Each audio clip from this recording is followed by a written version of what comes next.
Hey everybody, how's it going? Paul here, and today I'm bringing you a little Battlefield video. It's not a full gameplay, but it is a bunch of random clips that I've got throughout the weekend because for the most part when you play this game it can last up to, well, some of the games can last up to 15 to 20 minutes, and I don't really want to do a commentary over that. I just want to kind of give you my general thoughts so far on this game and possibly some tips, because I've got a few things to point out, a few ways to be more successful.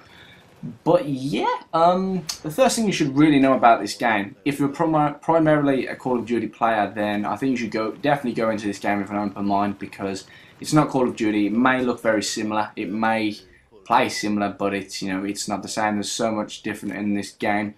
Something that I've noticed a lot in this game is a bunch of glitches, but that's kind of why they're doing the beta, because not only do they want to kind of promote the game and give you guys a feel or a taste of what you're going to feel so far. And that definitely should have been a collateral. If you saw that, both of their heads kind of intertwined for a moment. And I'm not sure if you can get collaterals in this game or whatever. But yeah, there is a bunch of great things on this game. The sniping, for me, is definitely the highlight of the game. It's the most fun I've had sniping in a long time. It's a totally different experience to Call of Duty sniping, because it's not really rush sniping. You kind of pick a spot and just try and do work. As you can see, quickscoping is very possible in this game. As you can see, I'm going to quickscope two people. I just did one person now.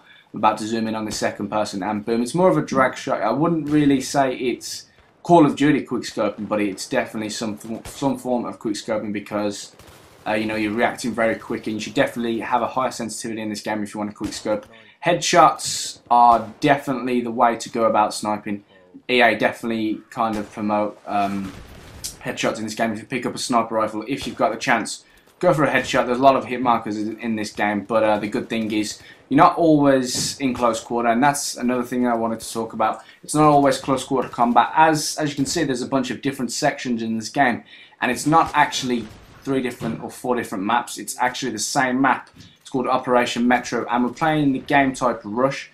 So as you can see, it kind of starts off on a Central Park lookalike with lakes, benches, that kind of deal, and then it moves onto the subway. You go through a little bunker that was blown through planes, and then once you're through to the subway bit, you go up to the entrance of the train station, and once you've done that, you move on to the, I believe it's kind of a town centre. It's got shops, it's got apartments, it's got a little highway system. So there's a lot of variety of close quarter combat. This map that you're seeing right now, this is where snipers will do the most damage, because it's a huge map. And another thing I really wanted to talk about is spawning.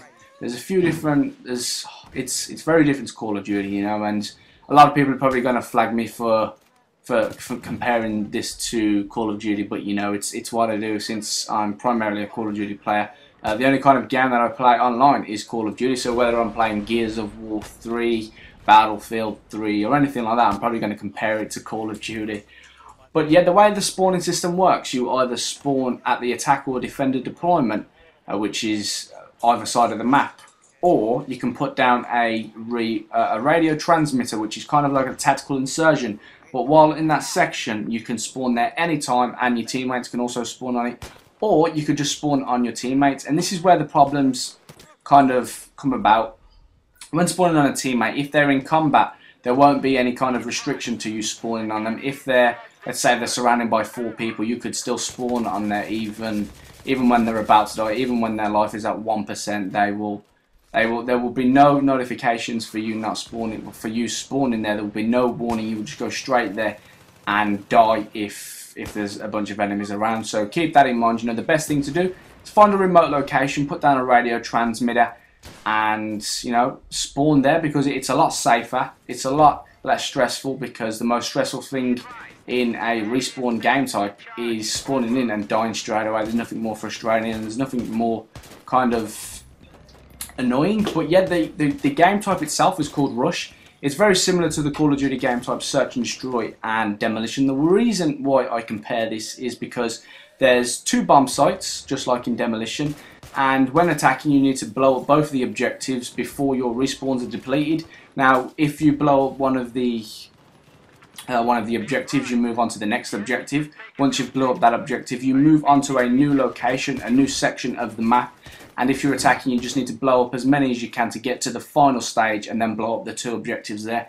If defending, however, you either, well, simultaneously you need to defend and take out the enemy's respawns. If you look in the bottom left, you'll see ATT 100 or whatever it is, and that means attackers respawns basically, and the more you kill them, the more the respawns go down. So if you're defending, you need to have a few people set up around the bombs or the objectives, whatever you want to call them, and work on taking out the enemies as well. So it's a very objective based game type, but at the same time you do need to be a good slayer, because if you're just going to be sitting there defending the bombs and not attacking people, just being more defensive, it's going to be a much longer game type, because, well, a much longer game, because obviously the more people you kill, the faster the game will last.